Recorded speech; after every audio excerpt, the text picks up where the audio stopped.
Hello అండి, అందరికీ నమస్తే. Welcome to Subbu's kitchen. ఈరోజు వీడియోలో దోసకాయ పచ్చి ముక్కల పచ్చడి రోట్లో ఎలా నూరుకోవాలో చూపించబోతున్నాను.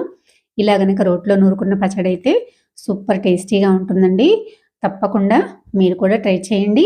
అచ్చం భోజనాల్లో పెట్టే పచ్చడి టేస్ట్ లానే ఉంటుంది.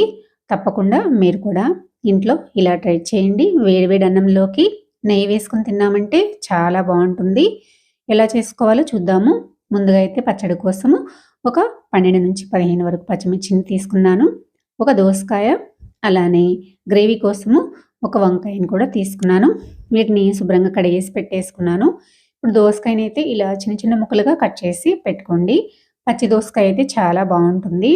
స్టవ్ పైన ఒక కళాయి పెట్టేసుకొని అందులోకి 2-3 స్పూన్ల వరకు ఆయిల్ వేసుకొని ఆయిల్ని హీట్ చేసుకున్న తర్వాత మనం తీసుకున్న పచ్చిమిర్చిని వేసేసుకోవాలి. మీరు తినే కారాన్ని బట్టి పచ్చిమిర్చిని వేసుకోండి.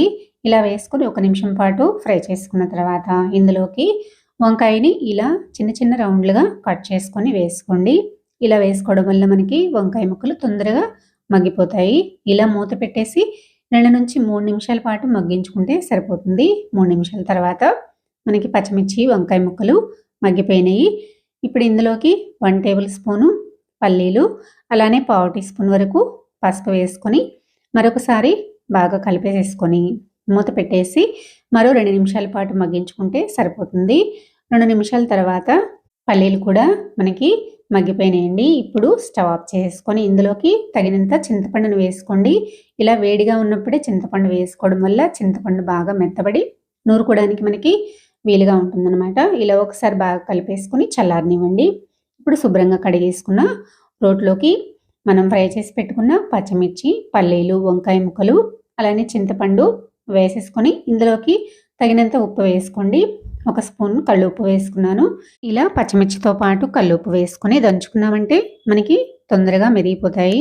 ఈ విధంగా మెత్తగా దంచుకున్న తర్వాత ఇప్పుడు ఇందులోకి 6-7 వెల్లుల్లి రెబ్బలు నేనైతే పొట్టు తీసుకోకుండా వేసుకున్నానండి. మీకు నచ్చకపోతే పొట్టు తీసి వేసుకోండి.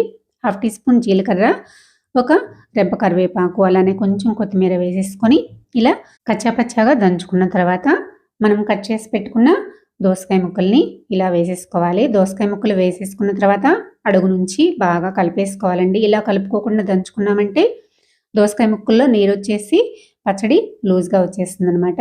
ఇలా ఒకసారి కింద నుంచి పైకి బాగా కలిపేసుకొని ఒకసారి ఇలా దంచేసుకున్నామంటే సరిపోతుంది.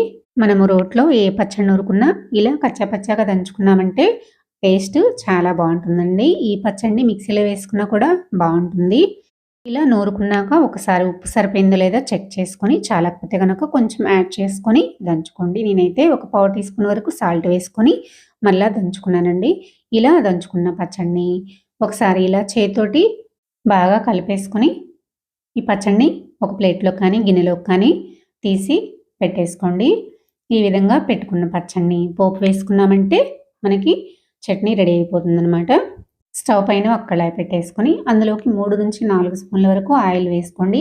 ఆయిల్ హీట్ చేసుకున్న తర్వాత పోపు దినుసులు వేసుకొని అలానే ఒక ఎండుమిర్చిని కట్ చేసి వేసుకొని ఆవాలు చిటపట్లాడేంత వరకు ఫ్రై చేసుకున్న తర్వాత ఒక రెబ్బ కరివేపాకు వేసుకొని కరివేపాకు కూడా ఫ్రై అయిపోయిన తర్వాత ఇందులోకి మనం దంచి పెట్టుకున్న దోస ముక్కల్ని వేసేసుకొని ఒకసారి బాగా కలిపేసుకోవాలి. ఇవి ఎక్కువ ఉడికించుకొని అవసరం లేదండి. పచ్చి ముక్కల పచ్చడి కాబట్టి ఒకసారి ఇలా బాగా కలిపేసేసుకొని స్టవ్ ఆఫ్ చేసేసుకొని సర్వ్ చేసుకోవడమేనండి. పచ్చడి అయితే చాలా టేస్టీగా ఉంటుంది. వేడివేడి అన్నంలోకి 1 స్పూన్ నెయ్యి వేసేసుకొని తిన్నామంటే చాలా బాగుంటుంది. తప్పకుండా మీరు కూడా ట్రై చేయండి.